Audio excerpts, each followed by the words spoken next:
Oh, hold on, that's upside down. No. See, I'm still getting it wrong. How hard is a cactus? Why do I struggle so much with cacti?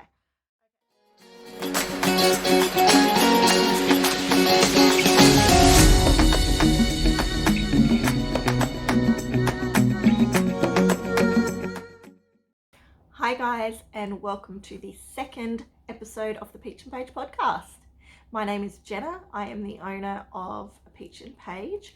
I am coming to you today on the 6th of September 2019 from a very wet and miserable Adelaide Hills in South Australia, where I live with my husband and my 3 kids. For those of you that are joining me for the first time today, welcome and thank you for tuning into my podcast today. I really hope you enjoy it. And for those of you that are coming back for the second time, thank you. Obviously, I did something right in the first podcast for you to be tuning in again. So I hope that today's podcast is just as informative and interesting as the first one was. So obviously I'm a crochet and knitwear designer.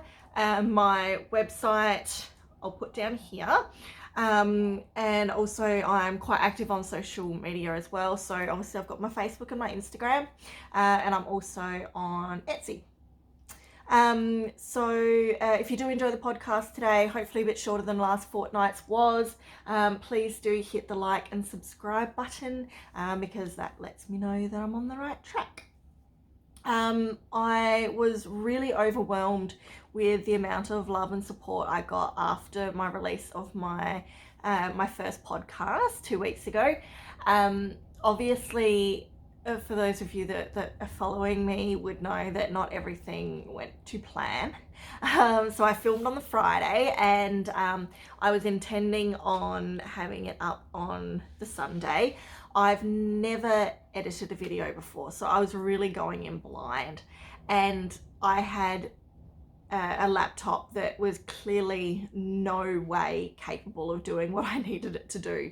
So it took me all weekend to try finally get it up. And I didn't, if I remember correctly, I don't think I even got it up on the Sunday. I ended up having to delay it for a day because my computer just could not encode it.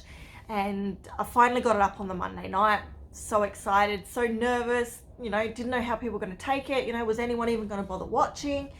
And, kept refreshing the screen, and, ended up with like 100 views and like 30 odd subscriptions, and it was amazing. And then after about 5 hours, so it was about 11 o'clock at night, I think, my cousin messaged me. He's just like, oh, love the podcast. Did you realize that like the last 20 minutes was just black? My heart sank. I quickly jumped on. Sure enough, the last 20 minutes was just black. So had a little cry, got myself together and was like, okay, let's try to fix this. Well, obviously it was like midnight. I had to work the next day. Sort of played around with it for a couple of hours, so I could try set it up to re-download, re-encode overnight, because it takes hours on a crappy laptop. And set it up before I went to bed. Got to bed, got up the next morning, refreshed, felt better about it all, and I think by lunchtime it had finished sort of encoding to a quality that I was happy with, and I was able to re-put it up on YouTube. And obviously that night I put stuff on my social media sort of explaining, sorry if you're wondering why it was all of a sudden cut short, not intentional, just my computer. So I've now since purchased a brand new laptop with, great haste. And so I'm hoping this podcast will be a lot quicker for me to upload and put onto YouTube, and it will all be there. Biggest lesson I've learned is once you put a video on YouTube, before you make it public, watch it. Watch yourself. Even if it is an hour, watch the entire thing, and then you'll know if any bits are missing.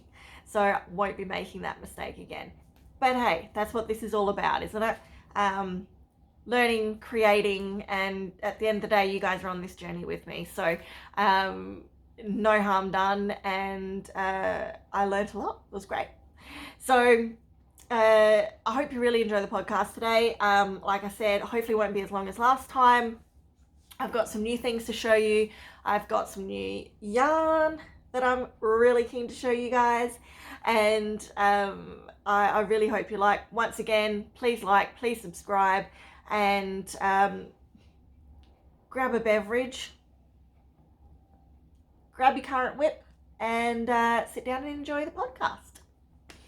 So I wanted to start today with I obviously putting up a new podcast. I invited people to ask questions and ask anything that they perhaps wanted to know. So I did get a question on YouTube, and it was from Megan Heatley. I apologize if I pronounced that wrong. And she asked me, how did you come up with your brand name? So I wanted to spend a bit of time sort of explaining how that all came about. So not the most interesting creative story. It really was just a case of brainstorming. So I guess I'll just go through a bit of what my process is of how I came up with my name. So when I first started doing make to order a couple of years back, and I wasn't really advertising, it was just sort of a little side thing that I was doing. I wasn't taking it seriously. My name originally was Yarn and Lace. You wouldn't have heard of it. Like I said, I didn't advertise. I was very just this tiny little shop on Etsy amongst all the millions of others. I sold a couple of booties, that was it. And when I came up with that name, I honestly can't even remember the thought process behind it. It was just like one of those afternoons where it's like, crap, I'm going to do this. Let's think a name, like put some words together that are sort of about making things, and Bob's your uncle. There we go. We got a name. So when I was on maternity leave and I'd reached a stage where I was able to start working again, I got over that real newborn phase and still had some time before I was going back to my 9-to-5 job. I decided that I really needed to, if I wanted to do this, I needed to do it properly. And the first step was to completely rebrand. I wanted to actually spend some proper time thinking about my name, and not just the name, but the brand behind it and the aesthetic behind it, and what it's going to represent. So coming up with the name really was just a process of elimination more than anything. So I started with what sort of names, what sort of format or what sort of sounding names appealed to me. And as I'm sure a lot of you are aware as creators and things like that, is that names that are something and something are very big in the indie world.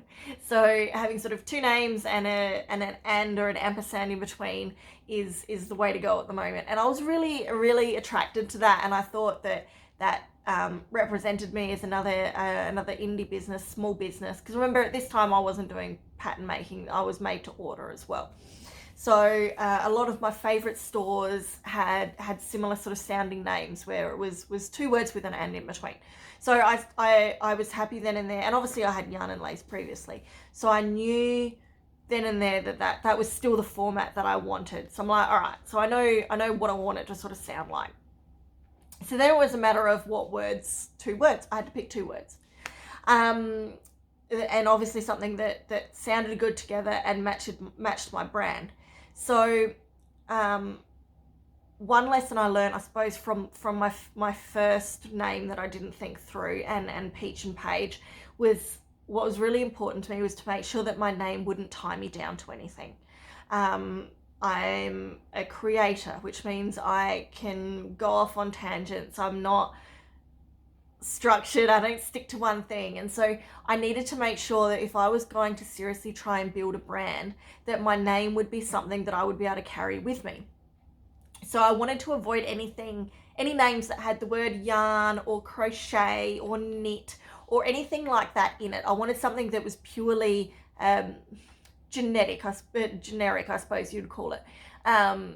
So that no matter what I did, if I decided to take another route with my business, I could still continue carrying that name and carrying the brand that I was intending on spending so much time trying to build, and that I have now spent so much time trying to build. So It was basically just about brainstorming 2 words that would sound good together. I really liked the idea, and I saw it a lot of having my kids involved in that. So I wanted to, as bad as it sounds, I knew I had to pick one of my kids' names to try put in there. And so at this time, I didn't have my youngest yet, so I didn't have Eli.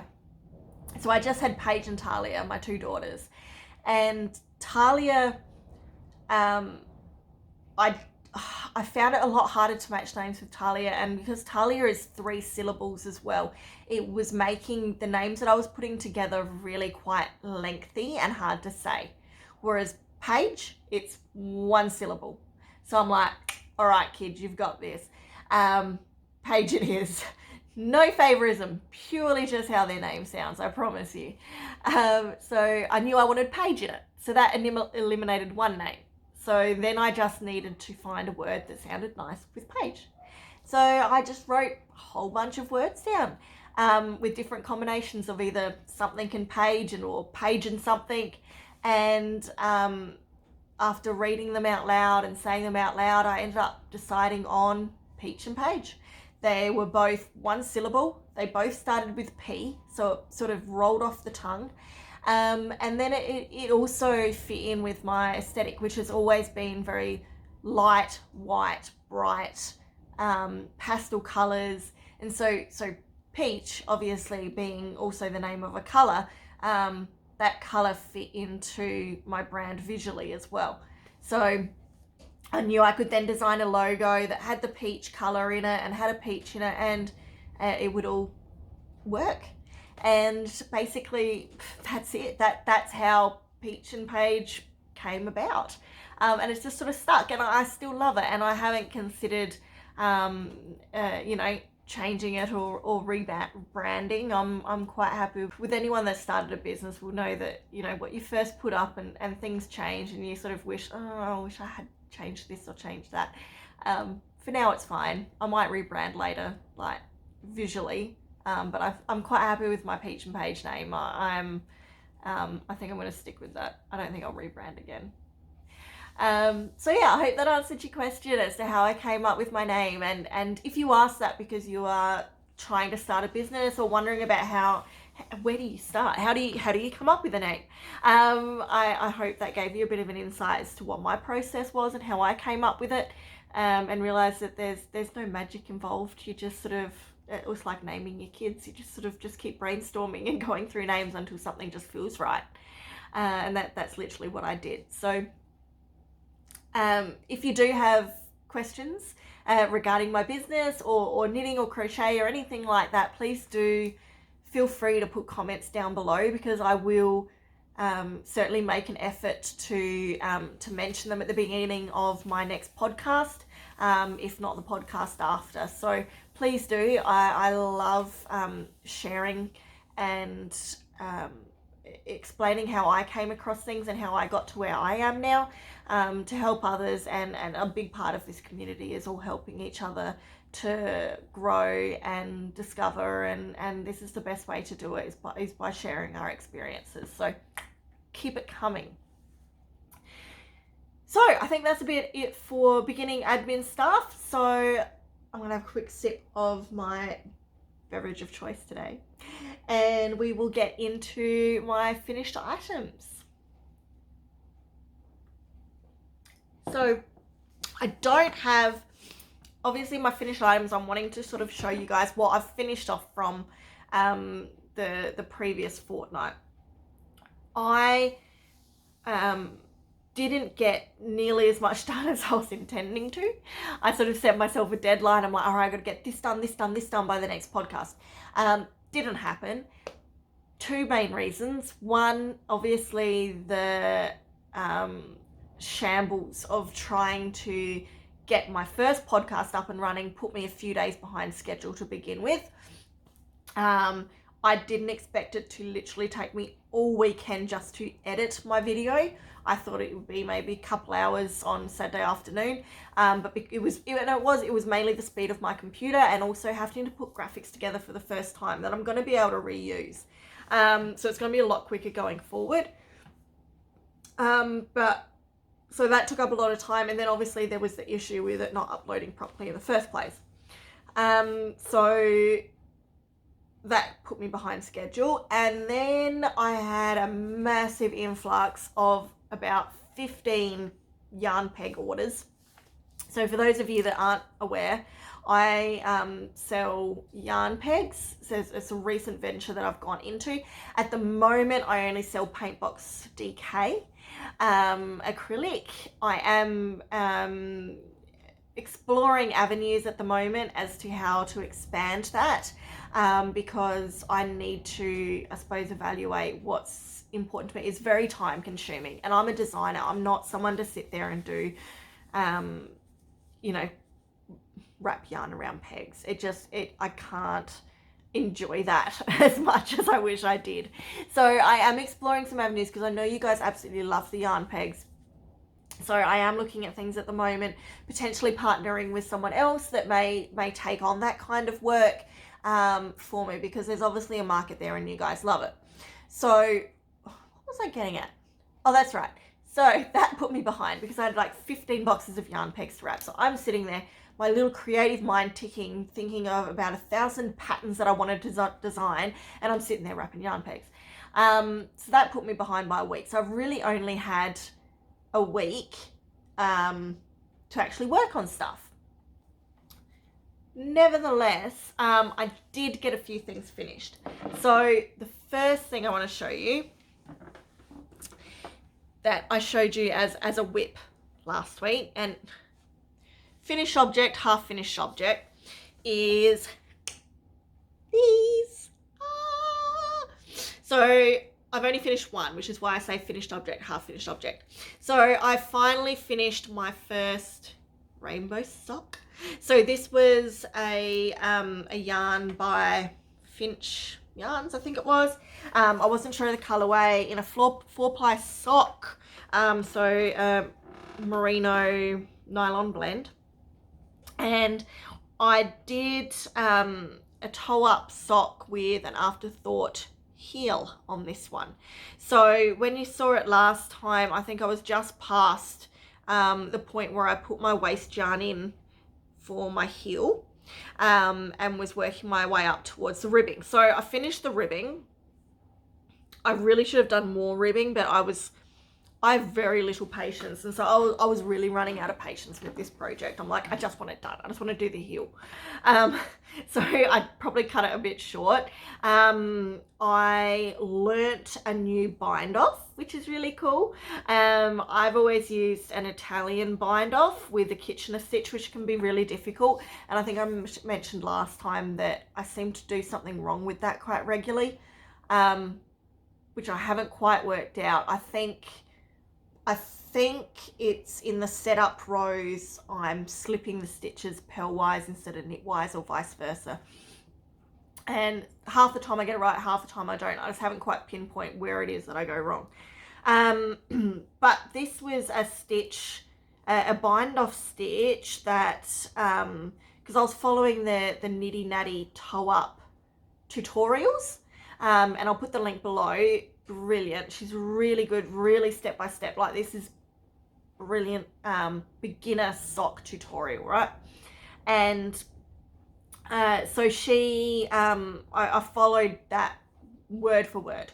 And when I got to my ribbing, so I did the cast off that she does in the tutorials, and I'd never seen it before. I'd never tried it before. And it's great. Like, it's not, I don't know if I can really show you perfectly. I'll see if it will focus. Hold on. So like it's not no, focus back. There we go. It's not the neatest, prettiest cast off, but it does the job, and it's so much easier. It's just knitting 2 stitches and then knitting them together. So check out her tutorials, especially if you're interested in starting to do socks, because she goes through it step by step. Really easy to follow. So that was the first time I'd ever done that cast off. And then my afterthought heel, which I'd also never done before. And it's really just a case of picking up the stitches around where you put your temporary line in, and then, which sort of cuts off here, I suppose, and then you just do a decrease like you would a toe. So doing a double decrease on every second row, and then doing a really neat little bind off, which once again she shows you how to do that in the tutorial. So lots of firsts doing this, but it was really nice sort of doing a project for myself. I think I mentioned last podcast that as a designer, a lot of this, I spend so much time working on my designs that I don't just sit down and follow other people's designs. And that's going to be, I think, a real focus for me over the next 12 months is I want to start working on other people's designs as well. And one of the main reasons for that is, one, because I can turn my pattern making brain off and just enjoy the knitting or crochet for what it is, as opposed to constantly analyzing what it looks like and how I can tweak it and make it better. But also to learn some new techniques, because I'm self-taught, and all my patterns I work it out as I go, and I have not spent, especially knitting wise, enough time making other people's patterns to learn new techniques and how to structure and shape and things like that without just sort of trying to wing it and work it out myself. So that's going to be something that I really want to work on. So yeah, I was really happy with how these turned out. I think you remember, or last podcast I was mentioning that I wish I'd made them a little bit bigger. Finishing it, they fit, and I know they'll stretch, but they are certainly a little bit tight, especially on the upper foot. They fit around like my calf and everything okay, but my upper foot, you can see that the stitches are stretching out quite a bit. So I might give these to my eldest. I got her to try them on. They're a little bit long in the foot, but only by maybe like 1/2 centimeter. So I might give these ones to her and then try and make another pair for myself until I get the perfect sock recipe for me, as they call it. But yeah, no, it's been a good project, and my first socks, my first time knitting with 4-ply, and not the last. So that's my half-finished object number 1. And again, I'll link the tutorial I followed for these down below if you would like to give it a go. On that note, Nitty Natty, so the person that did those tutorials, she's just started releasing a basics series for both crochet and knit. So if you are a crocheter that wants to learn how to knit, or a knitter that wants to learn how to crochet, or you do neither and you want to learn both, I haven't watched them personally because I'm past that beginner stage, but watching her sock tutorial, she's a great teacher. I mean, she's a teacher by, in a 9-to-5 job, so it comes second nature to her. But yeah, she's a really good teacher. So if you are looking to learn how to knit and then perhaps be able to do socks, I would certainly recommend watching her new beginner series, because she goes through the basics, like videos on just how to do a slip knot. Like it's right down to the nitty gritty. So brilliant for beginners. So that's finished object number 1.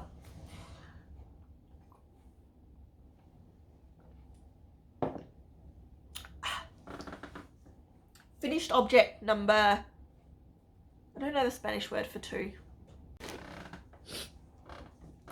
Another one of my shawls. I'm going to talk a little bit more about these shawls later because these are about to go live. But as part of my pattern making process, obviously I need to make them in the smaller sizes. I showed you last week my adult size one. So this is the toddler size, which is lovely. And it probably even fits me, to be honest. I haven't actually tried it on. It's a bit small. God, you could almost get away with it. There's not a huge difference between, oh, there you go. So that's the toddler size on an adult, if anyone's interested. The tassels just reach my boobs. So I finished this one off just in order to be able to do my patterns. And I got some really nice pictures of it too. Colours are gorgeous. So the pink was the Bendigo's Woolen Mill Luxury, which I love as a wool. Quite a thick 8-ply. Not a super wash, but you can wash it, machine wash it. And I think this one was called, what was it? Baby Blossom is the pink. Beautiful little baby pink. More on the red side than the blue side of the colour wheel. So slightly a warm baby pink, but it's really nice. And then I needed white, and because this was a sample for my pattern making, I was keen just to get into my stash. So I mentioned last time I've still got a huge stash of my old Marvel Spotlight acrylic, which I hate with a passion, quite honestly, but I need to use it up. I might donate it to the school. But their white's not too bad. Their white is actually the softest, I suppose, because it hasn't had dye put back into it. I'm guessing it's something to do with the dye process. But the white's not too bad. And so that was the Marvel white in the acrylic. It goes really well, even though this is pure wool and this is pure acrylic. If anything, the acrylic almost feels softer. But the acrylic is more, how do I explain? Not fluffy, but it's got that sort of that fluff halo on it. So after a few washes, this would look quite worn, whereas the wool is holding up structure a lot better. So I don't know what I'm going to do with that. I'm just going to keep it as a sample, I suppose, until I find someone that I can gift it to. Like I said, I don't sell anymore, or I'll just keep it for reference, because I like everything that I make, I tend to keep as reference material for if people do have questions about patterns, or they think there's a potential error in one of my patterns, so I can refer back to the one that I actually made. A good way of seeing the quality of the wool is by looking at the tassels, because obviously this has got tassels on it. You can see the tassels on this one are nice and smooth and lovely, and then that's those tassels. So that gives you a bit of an idea of the difference in the quality of the wool. Like, look at that difference. So, but for a sample it works. I certainly wouldn't sell this, but yeah, so that's another finished object that I smashed out this week. So they were the only two things that I got finished. I had some gloves and stuff that I was working on last week, and unfortunately I've just got put on the back burner. Still working on them. Hopefully I'll be able to show them as finished objects next week. Next fortnight, but not just yet. However, I do have a few new works in progress. And by works in progress, 3 out of the 4 of these were whips from prior to last podcast that I simply ran out of time to discuss. So, which I'm kind of glad, because now I've got more things up my sleeve to carry over to this podcast. So we will start with, now these aren't my patterns. So I have some personal projects. So things I see online that I want to pick up and do. And they're usually because I want to make them for my kids or friends or family. And I'm really bad at starting and then getting distracted with my own pattern making, and they get put by the wayside. This particular pattern, anyone that is in Australia will probably be able to recognize this half-finished object straight away. I'll show you. Get to focus better. Little tail. So if you're not aware, this is going to be a little dog from the kids' cartoon show Bluey, which is potentially one of the most popular kids shows in Australia at the moment. They've won heaps of awards and all sorts, and I'm seeing more and more versions of a crochet dog pop up on Etsy and things like that at the moment. They haven't released any merchandise. They've been really tight-knit with it, and they're going to be releasing all their merchandise in November, which is, right in time for Christmas. Their marketing team knew what they were doing, but as such it means that you can't get commercially any Bluey books, clothes, toys, nothing. So I've been seeing a lot of these because the show's been out for quite some time, And so my son loves Bluey. He loved Bluey when I started this. He's sort of moved more onto the Wiggles now, but maybe this will renew his love for them. And so I wanted to make him a Bluey doll. I found a pattern online. I'm not going to link the pattern. Reason being that obviously these sort of patterns they have copyright and licensing involved. And if someone chooses to make a pattern of a licensed animal, then that's on them. But I'm not going to get involved and promote it in my podcast. So, but there's heaps about. You just got to look it up. You'll be able to find one. So I've modified it a little bit. I modified the tail, and one of the main reasons I haven't finished it is because I didn't like the face on the pattern that I purchased. So I was going to redesign it, and as soon as I have to redesign something, then it got put in the too hard basket. So I'm glad I'm bringing this up now, because I'm going to have to actually finish this, or I'm going to feel pressured to finish this. So please keep asking me, how's your Bluey doll going? Because that will give me incentive to actually finish this damn thing, because I haven't touched it in weeks, and I want it done, gone, finished. So that's my little Bluey doll. Oh, and this is with Stylecraft. So Stylecraft DK, unfortunately I can't tell you the colours, but they're spot on. They look a lot more vivid on the camera than they are in real life, but yeah, Stylecraft DK, and using a 3.5mm hook. So, you know, going down a size or two than what the yarn recommends in order to get that really tight feel that you want from stuffed toys, because there's nothing worse than when you do a stuffed toy and you can see the stuffing through the stitches. So always go down a hook size for the yarn that you're using to try avoid that problem. And you can't, the stitches are really nice and tight. You can't see the yarn between it. Whoops, sorry, the filling. So I'm quite happy with how that's come out. Okay, so that is whip number uno. I don't know why all of a sudden I'm counting in Spanish. I've never even been to Spain. I didn't even learn Spanish. Okay, so whip number 2. Again, this is a project that I started, promised someone that I would finish, never did, and using this podcast is a really good tool to force me to actually finish this damn thing. Just gonna have a sip of water. So, a bit of a backstory to this one. I created back when I was first learning to crochet, I made a stuffed amigami doll for my eldest daughter, and a character from a show that she really liked at the time.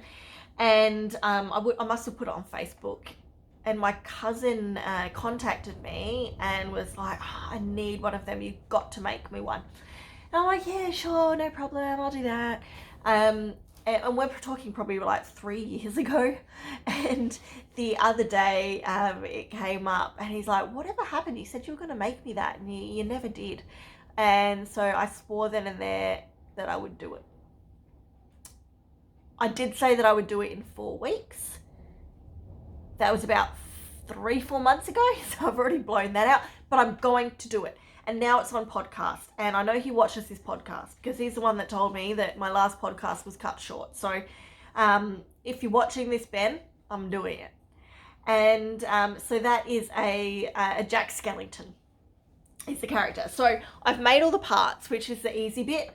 It's the construction that has made me go, I can't be bothered, I'll put it aside, I'll do it later. So we've got a little head, which I've made, and the little body, and it's got a little jacket with its little tail bits, and it's got, like, you know, nice long big dangly legs. So I've got all the parts, but because obviously this was for my cousin, who is not a child and would not probably be playing with this, I wanted to make sure that it was going to be really structured so that he could sit it up on a shelf and it wasn't just going to flop over. So I've got wire to put into it. And I just haven't got around to doing that. No good reason whatsoever. I literally just need to cut the wire, twist it together, make sure there's no sharp ends, I guess, stuff it and complete it and then sew all the bits together. It's just fiddly and I just want to sit there and crochet. I hate doing all the sewing up stuff. Am I the only one that just absolutely despises the putting it together? Even my beanies. I'll make the beanie and then I'll make the ears, or like my reindeer beanie, I'll make the ears, the antlers, the flowers, and the thought of actually having to then sit there and sew it together just does not appeal to me whatsoever. So that's whip number 2 that I'm hoping to have finished by next fortnight. Whip number 3? I'm going to have to learn my Spanish because apparently I feel like counting in Spanish on this podcast. Is another shawl. Once again, actually no, I take that back. I'm going to mention something else first because that goes on to my next thing. All right. So this is one that it hasn't been on my Instagram, it hasn't been on anything, but it's been a whip that it's such a quick fix, like such a quick finish. And it frustrates me that I have these patterns that would literally take me a few days to finish and post, and then they just sit there and I never get around to doing it. So I thought today would be a really good chance for me to mention this one and bring it up, so then I've got some accountability to finish it. And the reason that it got put on the back burner is because I did a massive boo-boo and couldn't be bothered undoing it. So I'll show you the correct one. And it's a pillow. So I haven't done pillows for a while. So for pillows I've got out there, I've got 2 bow pillows, my heart pillow and my cloud pillow. And so I wanted to do another pillow because I hadn't done one in a while. And so I've been wanting to do a cactus pillow. Quite clearly, a cactus. No, I've decided I'm going to make this bigger. So it is a little bit small, but it's a cactus. So double stranded with 8-ply acrylic. It's cheap Marvel acrylic. This is the one thing that cheap acrylic is great for, is pillows, because there's a bit of structure and you're not wearing it, so you don't have to worry about how soft it is. So I like the Marvel for pillows or decor items. And so yeah, it's double stranded. It's a really simple stitch because obviously cactuses have that ribbed look, right? So it's just working in back and forth in back loop only to create a nice sort of ribbed effect, right? So I wrote up my charts, which, like I said, it's a bit small now. I'm going to resize it anyway. But I wrote up my chart. I was really happy with it. Pillows have 2 sides. So this was one side, and then I had to make a second, but that was obviously reversed to the side that what I wanted, the right side up, right? So I went ahead and started making my second one, and all was going on nice. And I'll point out now that these arms, they're not made separately and then attached. I crochet them on as I go, right? So I finished my second half and lay them on top of each other to line them all up so that I can start, stuffing them and putting them together. And all of a sudden I realized this.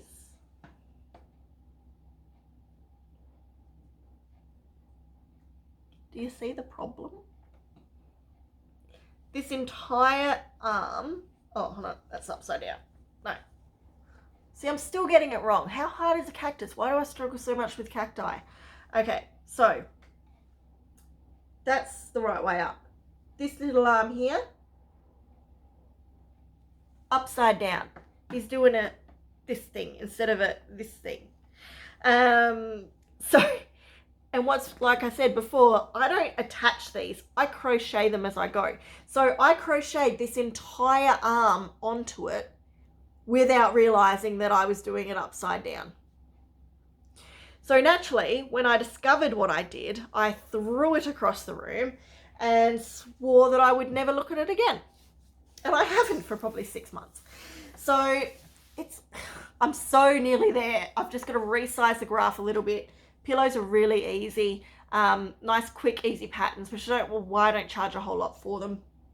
So I want to get that one done, especially because we're coming into summer now. So I say that on like a 7-degree day here in Adelaide, but spring, we're technically in spring. Weather's going to be warming up. So I need to start moving away from heavy winter items, probably for the next few months, and start focusing on more summer related stuff. So nice summer outfits and also decor items, because obviously they're year round. So that's another whip that I'm making myself accountable for and going to finish. How are we going for time? 40 minutes. I've done well. I was worried I wouldn't have enough content. I've still got plenty to do. One more whip. So my last whip is once again my shawl, which you've seen so many times, so many variations. So I did the adult one last fortnight. I showed you at the beginning of this podcast the toddler one. So then naturally I had to do the in-between, the child one. And the reason I've left this to last is because it's going to sort of carry on to my next segment, which is your new acquisitions and shop updates. So I haven't finished it. I'm past the halfway point, which is where the pink ends. So the reason that I'm wanting to show you this one is not only just to show you the shawl, because you've seen that 1,000 times, but I want to have a chat about the yarn. So if you follow me on Etsy, on Instagram and Facebook, you would know that I've recently acquired the entire line of the Stylecraft Baltics, which is a beautiful stone washed yarn. I'll show you some. So this is the colour in plum. Let's see if I can, there we go, plum. So it's a beautiful yarn. I've been eyeing it off for ages online, and I really wanted to see it in real life. They come in 50-gram balls. They're 80% acrylic, 20% wool. So not a pure acrylic. They are amazingly soft. Amazingly soft. I actually much prefer the feel of these than I do the Bendigo woolen mills. It's lovely. It's DK, so 8-ply weight. Obviously still machine washable and all of that, because it's majority acrylic, but it's beautiful. And so I have the entire set, which is all in my little basket cube unit thing back there. 19 colours. They've got neutrals, bright colours. What are the ones that I have? That's a teal, which is stunning. Absolutely stunning. So they're stone washed, so it's a main color mixed with white. So there's no other colors in there. It's just like a faded stone wash type look. So I had all this yarn. I needed to make the child size shawl for my pattern. So I'm like, why not play around with my new yarn? So the problem I did have though is that because they're 50-gram balls and I only grabbed about 2 of each colour, which means I only had 100 grams of each ball, and I know my adult shawl alone uses 2 of the 200-gram balls of Bendigo woolen mills, so that uses about 400 grams of wool. It's a yarn eater, so I knew that even the child size, I'd be struggling, or I'd use up all of my stash in one colour if I just did the 2 colours, which is the signature look obviously for that pattern. So that's why I decided, I'm like, all right, let's play around. So I've done 4 colours. So effectively, instead of just splitting it down the middle, for the color change. I've also split it halfway through the decrease and the increase side. So as such, so this is where I'm at so far. So I've got the purple, I think, which is called Heather, and then Rose, and then I've reached my middle point, and then starting to work up on the green, which I think is called Mint, and then I was going to finish it off with Biscuit, because I thought those colors look really nice together.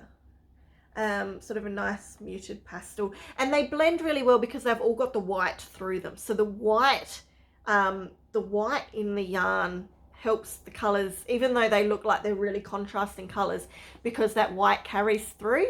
It helps sort of tie them together, and I'm loving how it's working up. I'll see if I can give you a bit of a better look of how the yarn works up. I'm trying to see my camera to see if that's focused. Yeah, it is. So it's really subtle. It's really pretty. That purple's a lot cooler in real life, I think, than it looks like on the camera. But it's lovely. And I think what's amazed me most about this is how drapey it is. So when I made these, what did I do? There it is. So this, with the Bendigo Woolen Mills and the acrylic, it's quite dense and thick. Whereas this, you could almost just like bundle up into a little ball. It's so drapey, and it just feels beautiful. I am absolutely in love with this yarn. I think it would be great for any shawls that you're wanting, that you want a bit of warmth. You don't want to do a cotton blend, but you want something that's more an acrylic or a wool. Right, so that's my shawl. So I'm finishing that shawl. In order to finish the pattern, I'll just gift it probably to one of my girls. That was my new wool. So on that topic, with my shawl, so those of you that follow me on Instagram would see that I did a naming competition because I was really struggling with naming it. You guys came up with some great suggestions, and I sat down, went through them all, and decided on a Harlequin shawl. Harlequin being the chick from where's she from? I'm gonna write it down there because I can't remember. I'm having a complete mind blank. But Suicide Squad, that's it. Suicide Squad. I got it. And so she has the hair with the pink and the blue, or the red and the blue. And so I really liked it, and because a lot of my patterns are based on on names, like my Delilah gloves, my Charlie bib, so it fit really well to have my Harlequin shawl. So that was the name I decided on, and congratulations to this person here. Your name was obviously the one that I chose, and so once my pattern is released, I will be sure to email you a copy. You did send me a message with your email address, so I have received that and ready and waiting. So on that release, so that's the end of my whips and my finished objects. So shop updates. Obviously my big release is my Harlequin shawl. So I'm in the process of doing the last editing for that one now. So I was hoping to have it released tonight, being Friday. People really like now that I am having patterns that fit adults as well as children. I seem to be getting really great feedback with that, and a great response with those patterns. So I think that's something I'm going to try continue on focusing to do, is make sure that my patterns are both in adult and child size, and people love the whole mummy and me thing, so being able to do matchy-matchies with your kids, especially for the Instagram world, is very popular. So let's hone in on that one.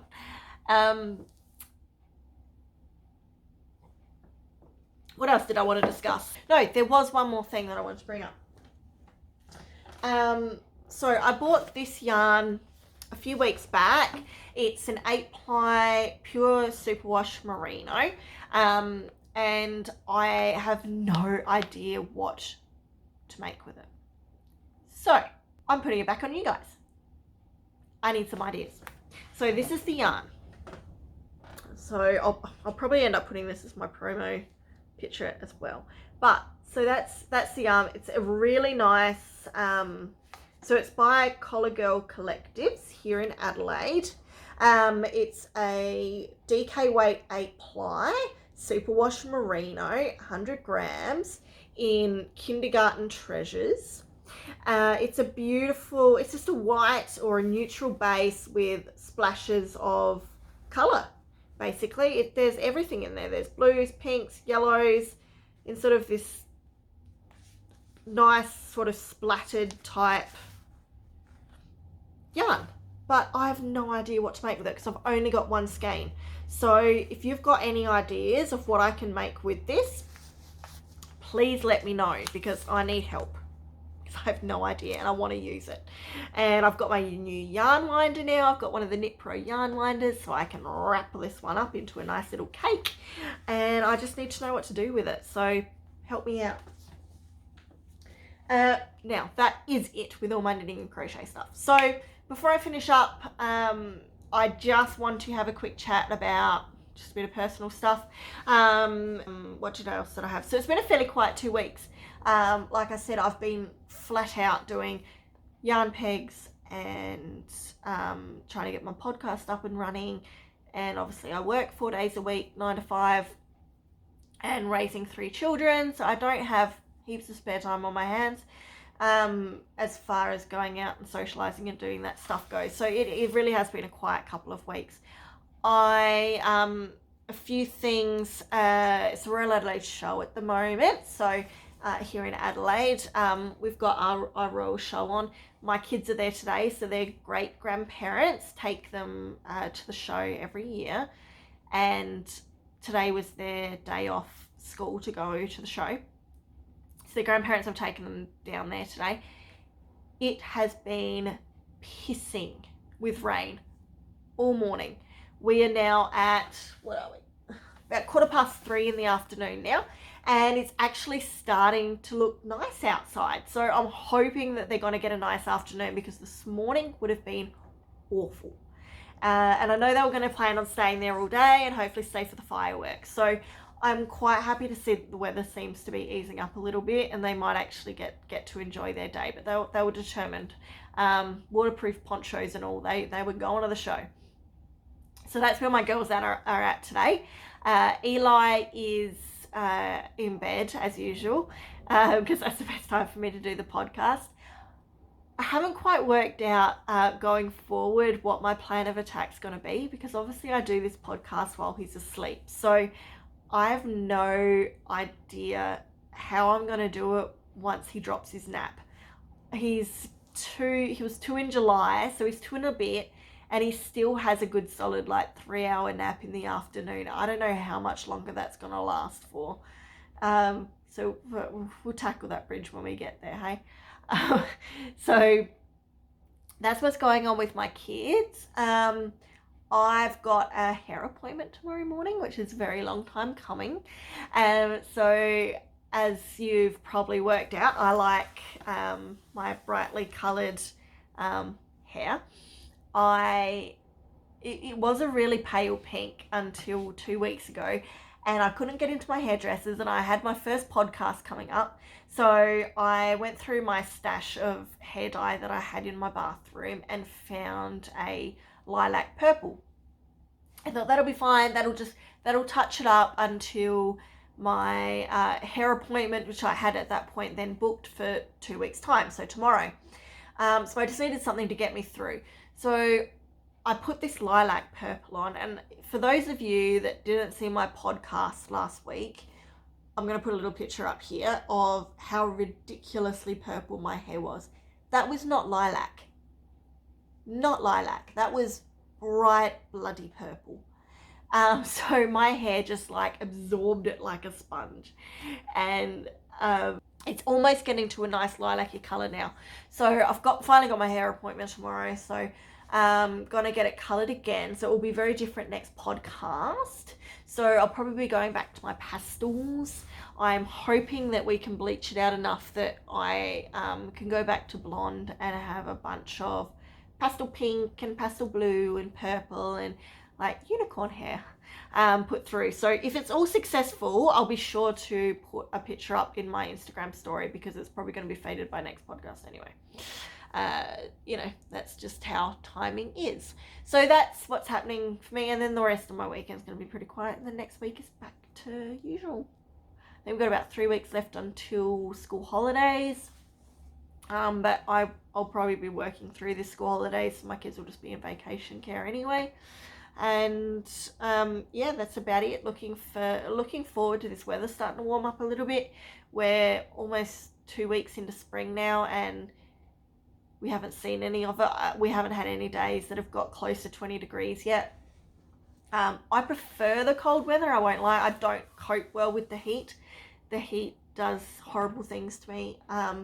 But at the same time, you do reach a point at the end of winter that even someone that loves the cold, you start to just get over a little bit. I don't want it hot. I just want somewhere in like the low 20 degrees where I can go outside in a t-shirt and feel some heat from the sun and, the breeze, and just enjoy going outside again. I spent so much of last summer sitting outside on our patio with a glass of wine and just enjoying it, and I haven't done that in months, and it's killing me being cooped up in this little house. So I am looking forward to hopefully some warmer weather coming now that we're in spring, but I'll let you know next podcast if I actually get any. So I think that's about it. Once again, thank you guys so much for coming. If you're coming back for a second time, I hope this podcast was as interesting as the first one was. And if you're a new viewer, I hope you really enjoyed yourself. And by all means, feel free to watch the first podcast as well. If you do enjoy it, please like and subscribe. Not that I do this for trying to get money off of YouTube. It's more about trying to get involved with the community. But having likes and subscribers does help boost me on algorithms and things like that. So I'd really appreciate it if you do enjoy the podcast to do that for me. And I guess I will see you all in 2 weeks' time with what I've managed to smash out in the next fortnight. Enjoy the next 2 weeks. Bye.